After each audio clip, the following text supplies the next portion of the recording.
Guys, it's Kath from Simple Reflect, and we are here with our hashtag Educators Can Night that we run every Wednesday night at 7:30. So, and we are going for 7:30 Australian Daylight Savings Time too. So I should have popped that up earlier and I forgot. Say hi as you come on. Tonight we talk about all things family daycare, and I am missing Nikki tonight, which and she is off on a trip on her own, and it's the first time that she has gone on a trip on her own without all her children, so I'm super excited for her. But as you come on, tonight's we talk about all things family daycare, so pop any questions that you have in, and if you're here in the replay, say hi, pop any comments that you have in as well, because we do come back to them. So tonight I have two great topics for you around, and one is a question that I got asked, and the other is a talking point that I've had a couple of clients say that they're really struggling with this type of time of year. And I really wanted to go there with you guys and just talk about this time of year. It can be difficult. It can be lots of negotiations and lots of debating over what to do with times for next year, children for next year, days for next year, all of those sorts of questions that come up when we run our own businesses and when we have a family daycare. So lots of negotiating with children, with parents about children's days as well. So it's okay and it's normal. And I spoke with this educator, and she was like, I'm not coping. I'm not going to get this. And it's her first time of going through this time of year. And I think if it's your first time of going through something, we assume that we're not doing it right. And we assume that everyone else is doing it better. And we assume that it is harder because we're not doing it right. And honestly, at this time of year, there really is lots of negotiating. There really is lots of shuffling children and talking to parents about what will work for their children next year. And parents want to change days, or they want to change hours. And we're debating on whether to increase our fees or not. So this time of year can be really difficult and can be really stressful. But I wanted to remind you to really remember to enjoy being a family daycare educator.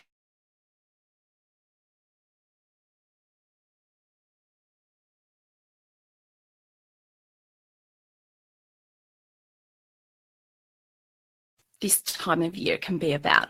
And I think once you go through it 3 or 4 times, and you've been an educator for 3 or 4 years, you recognize that this time of year is about, it's awkward sometimes. There are parents that you're asking to change days, or there is parents that you're having to say, no, sorry, I'm not willing to extend that day, or I'm not willing to start early.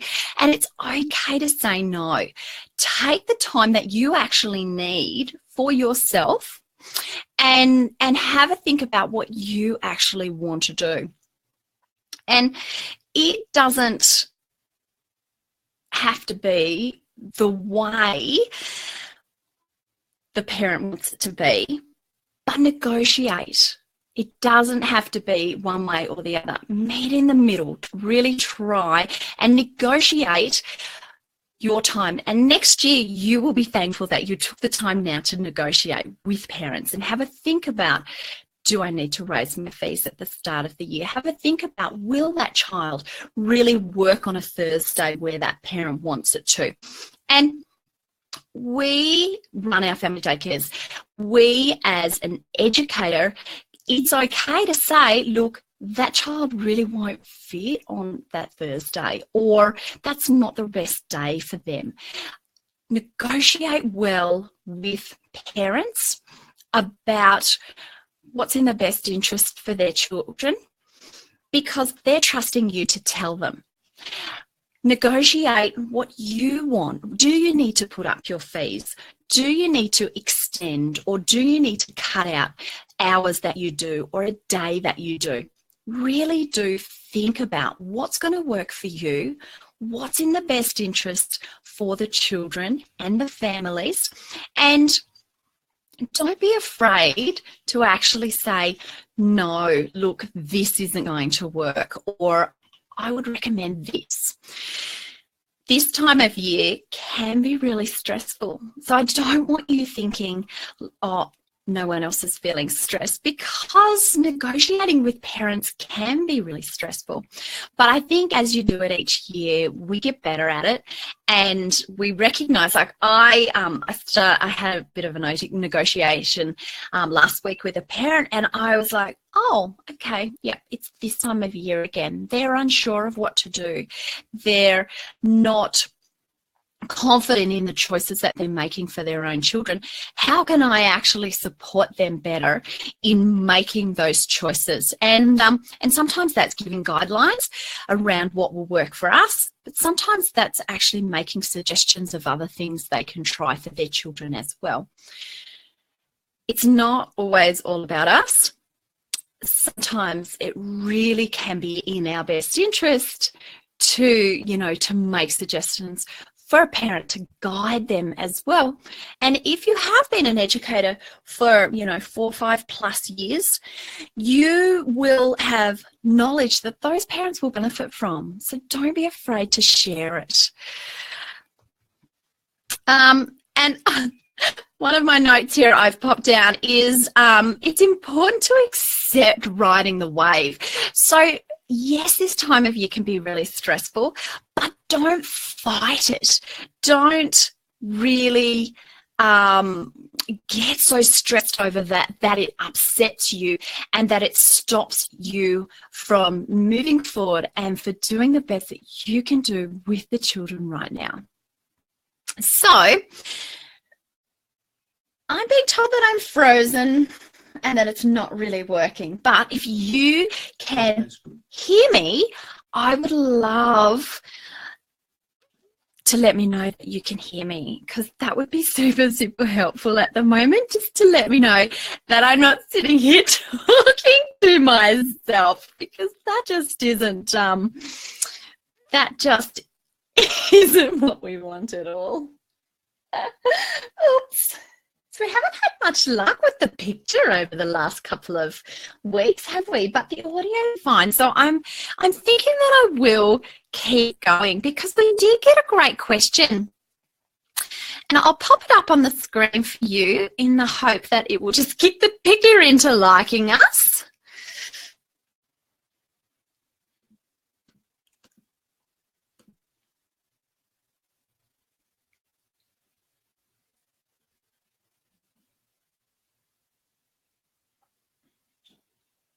Oh, that's not going to like us either. Okay. So the fabulous question that I got was, I follow the children's interests, or try to, but they're not interested. If they do an activity I've set up, it is done fast, without fuss or grace. How do I move forward from here? So this is a great question, and it's super, super frustrating to set up beautiful experiences and then have the children spend 2 or 3 minutes at them and then move on or flip back and forth. So I really think this is a great question, and I really want to talk to you about acknowledging children's interests. And there's 3 things that I want you to really think about. Hi, Rose. How are you? Thank you. Yes, it's a great question, isn't it? So there's 3 things I really want you to think about. And 1 is genuine interests. 2 is age appropriate. And 3, can this experience be extended on? So number 1, is this a genuine interest that the children have shown? And so genuine interests? How do we define that? How do we look for that? So it is something, you know, sometimes we can think a child is genuinely interested in something and they have literally picked up on another child's interest, or they have joined in on a conversation and been drawn into that conversation, or they have joined in another child's play, or they have looked for what was the only thing of interest to them that they could see. And I'm going to use dinosaurs because for the last couple of weeks, my children have been dinosaur crazy. And this, it just, is it a genuine interest? Well, it's gone on for weeks, so I would say yes, it's a genuine interest. But it's really, really important to, when you are thinking about adding an interest into your program in a big way, test it first. See if it is really a genuine interest that the children have. And another way is, so age appropriate. Is the experiences that you have out age appropriate, or is there only one age appropriate experience that you have put out for that particular child and they go and are drawn to it because it's the age appropriate thing in the room?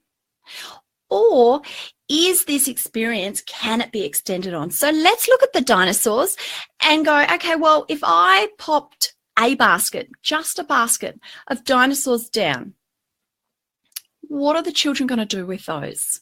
So one of my little boys, who is just so beautiful, he would line them all up and he would want to know all the different names of those dinosaurs. He likes to look at their feet. He likes to look at their teeth. He likes to look at their tails. He's genuinely interested in those dinosaurs at the moment, and that is just if I put a basket down. So of course I'm going to look at how I can extend his interest in those. But he might draw another child in to look at those dinosaurs with him. And the other child might just line up 3 of them, look at them and go, yeah, okay, I'm going off to something else. That other child doesn't have a genuine interest, but he did want to connect with that child. He did want to look at the dinosaurs. For that other child, I would not plan a whole nother week around dinosaurs. So I think it's honing in our skills on what is the children, what are they actually interested in? Have they got a borrowed interest? Have they been interested in it because of another reason, not necessarily because they're actually interested in it? And when we look at, can an experience be extended with the dinosaurs, you know, can I put out other things that might entice the other children to be interested in those dinosaurs so that that child that is really interested in them will have more playmates to play with him as such? So can I add small, what have I done? I added small glass, that's what I'm looking for, small glass pebbles. And I'm talking a 4-year-old, almost 5. And so for the 2 boys that are 4, almost 5, I put out large glass pebbles. I put out some blue material that they could use as a pond. They ended up moving the dinosaurs to the Play-Doh, and then they made these little fences all around them. So there was several things set up that they could move. I got out the horse stable, and so that there was the horse stable, there was the play area.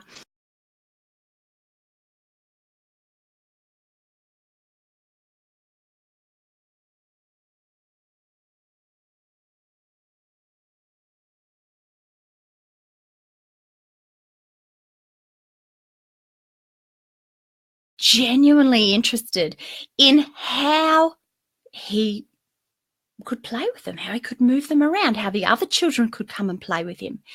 He was really interested in learning things about them. What did they eat?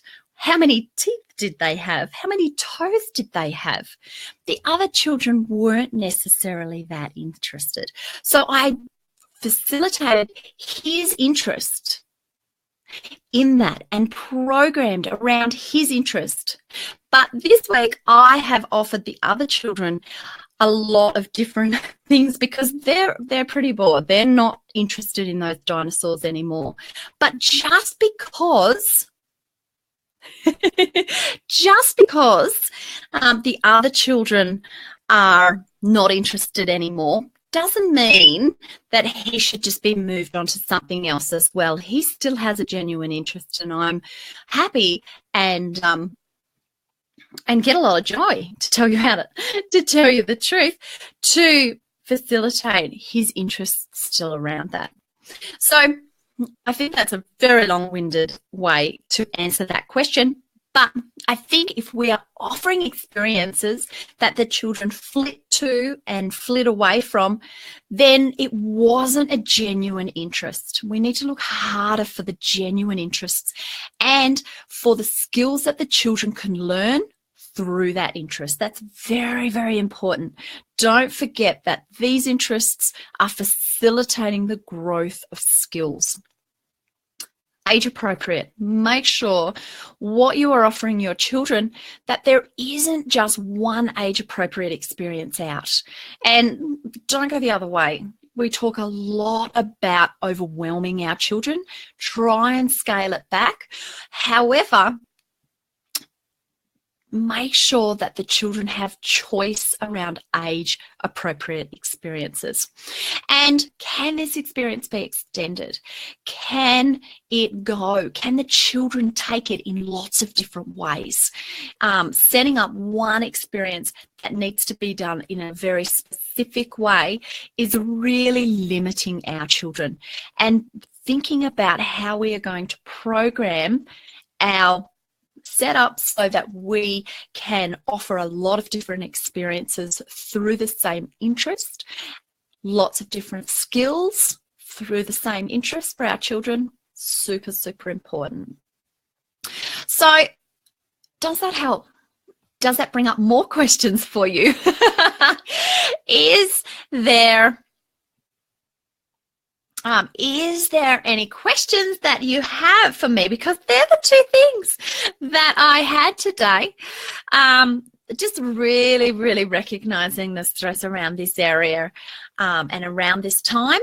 And then the question that we had around, how to move forward when the children aren't interested in what you have spent a lot of time doing. And that comes back to us taking that step back, looking at finding those real interests and also genuine interests, age appropriateness, and can these experiences be extended on by the children themselves before we look at follow-ups as well. So guys, do you have any questions for me? I love answering questions. I would much rather chat about things that you are needing to chat about at the moment. I have re-registration tomorrow. So our scheme, and a lot of schemes do every 12 months, they do a re-registration where they go through everything that you've done for the last 12 months and tick it all off. And hi, Katie, how are you? And I'm chilled with it this year, I think. I've had a couple of stressful years where I've, tried to everything 100% right and whatnot. I'm a bit cruisy this year. So, and I've got piles of documents and things everywhere. Tried to make it all in order so it'll be quick and easy. Let me know, do you do re-registration every year?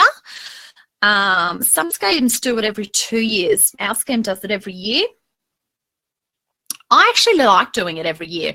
It gives me an end and a start where I freshen up things, change folders, make sure, I like to know that I've got everything, you know, ticked off that needs to be ticked off. I find it really quite reassuring, I suppose, as an educator. So Katie says, I've had 2 confirmed cases of slap cheek this week. Oh, any advice? Any tips or advice? Frustrating. You know what? These things happen in childcare. They really do. And they happen a lot less in a family daycare than a centre. I genuinely believe that. But keep your parents, keep your families informed. Remember about confidentiality. Absolutely. And if it was I would get in, well, I do. Fortnightly, I have a cleaner. It's your family home, I assume, Katie. And so I would be getting my cleaner to come in.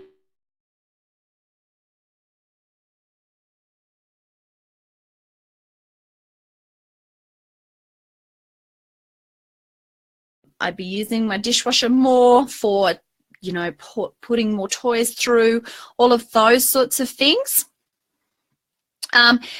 You know, it's okay to ask children to, you know, wash their hands when they come in and all of those sorts of things as well. You know, you can say to parents, look, we need to get rid of this. Let's just do an extra couple of days of cleanliness.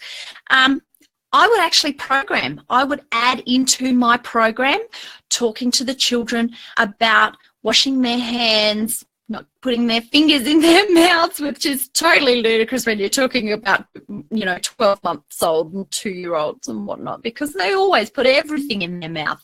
But there's genuine things you can do, like a bucket next to your sink where you put mouth toys. You know, just take them away, pop them in the bucket for later so that you're not worrying about them at the time. If your parents are genuinely concerned as well, you can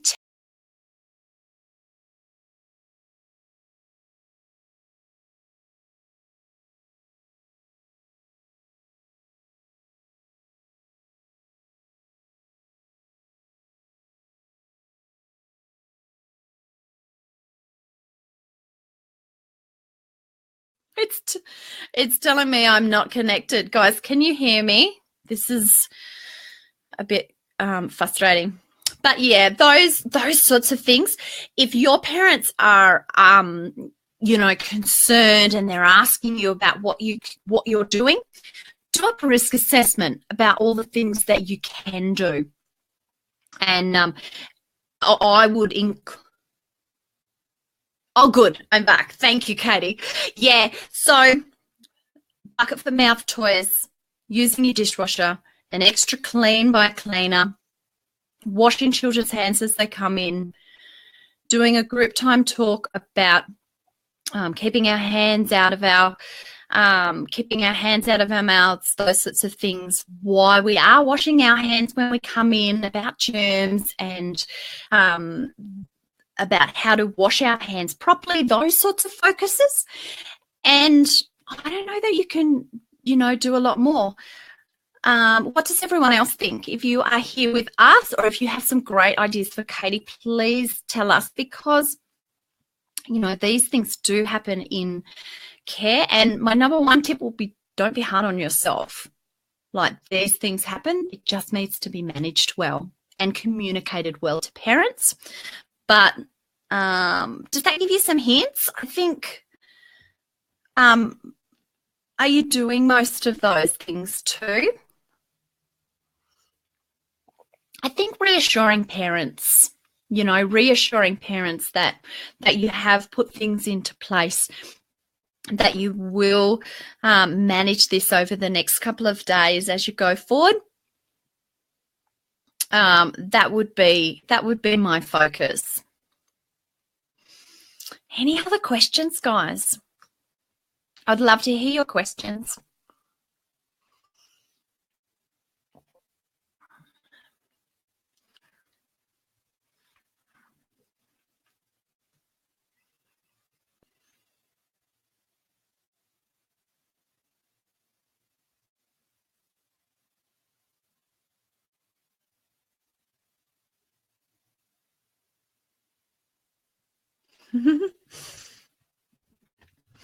Okay. We love, Nikki and I both love doing our hashtag Educators Can session on a Wednesday. And I sometimes get questions through the week as well, ready for tonight. So if you think of something as you go through our content, pop it in and we would love to talk about it. Katie says, slacked off a bit, but all my children are older, 3+. I've only one 20-month-old and she hasn't got anything. So we'll go through the place tomorrow. Thank you. You're welcome, Katie. Keep us updated, if those things help. Katie says the children affected are school-aged, but thank you. Yeah, okay. So that's the joy, I suppose, of having schoolies. I love the dynamics of having schoolies. I love them coming in of an afternoon. I actually haven't got any this term at the moment. I have several families that sort of change their circumstances. So I change what schoolies I have coming in. So I only have Locke getting off the bus at the moment on his own. And he's a bit like, he's quite used to getting off the bus with other children too from school. So he's feeling it as well, which is quite interesting. We talk a lot about how our own children cope with family daycare and how they do cope. Like most of the time, they really do cope and cope well. But some of the time, as they go through their little phases, they won't cope. And then when they get to school age, like my Locke, he just loves coming home to the daycare children. He's like, and if I don't have any for the day, he's like, where are the children? Where are the children? And he used to do that when he was little, but now that he's not coming home with a group of schoolies as well, he's looking for those children when he gets home. So Katie says, my son loves them coming. He asks for his friends every day. Yeah, yay. That is just the dream, isn't it? It's so good when they actually love having the daycare children there. I have several podcasts actually on different routines and helping your children cope with family daycare.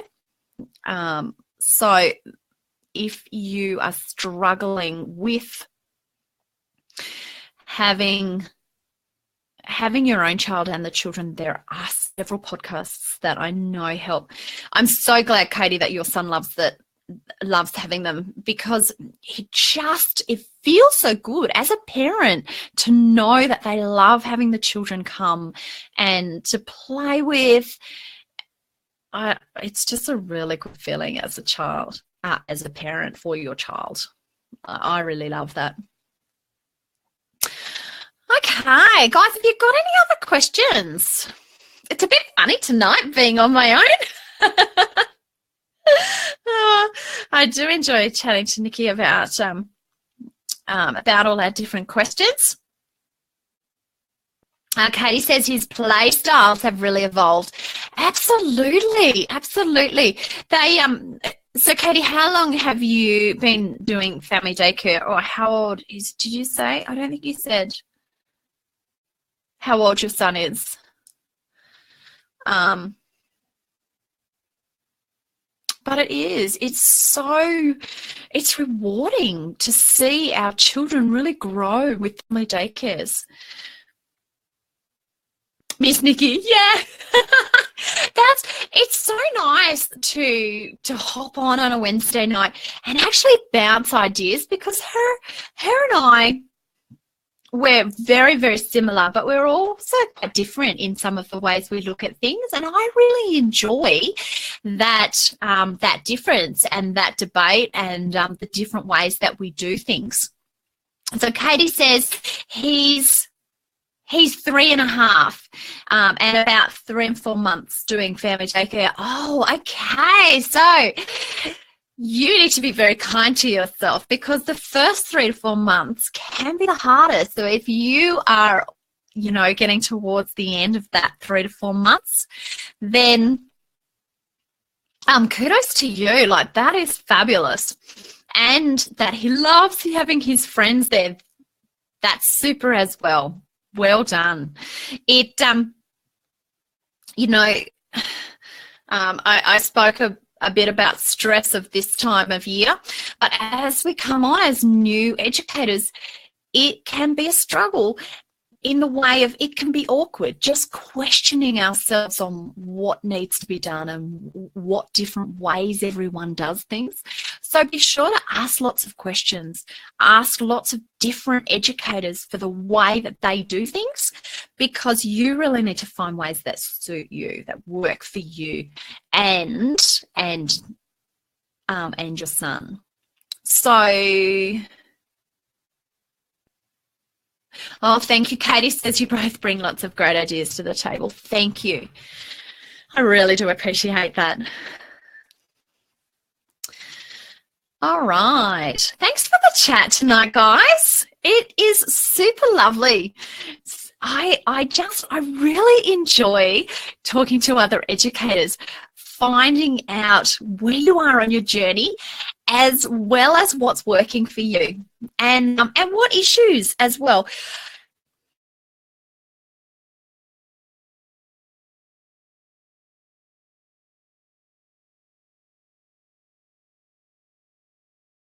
Even if it's online, reach out to other educators, because you will find it'll make everything easier. You don't want to feel isolated or lonely, really don't. And the online communities are a great way of connecting with like-minded educators. So Katie says, yes, he has struggled to transition, but every child has their moments. Absolutely, they really do. So Caleb has played such a big part in my success and helping children feel welcome, and them helping him extending his play and learning new things. That is so, so beautiful. It really is. That's what we want for them. We want them to be involved. We want them to feel like they're part of our family daycare. And when we can see that they're actually benefiting from what we're doing as well, it's a really great feeling, and it's a really, really good for them as well.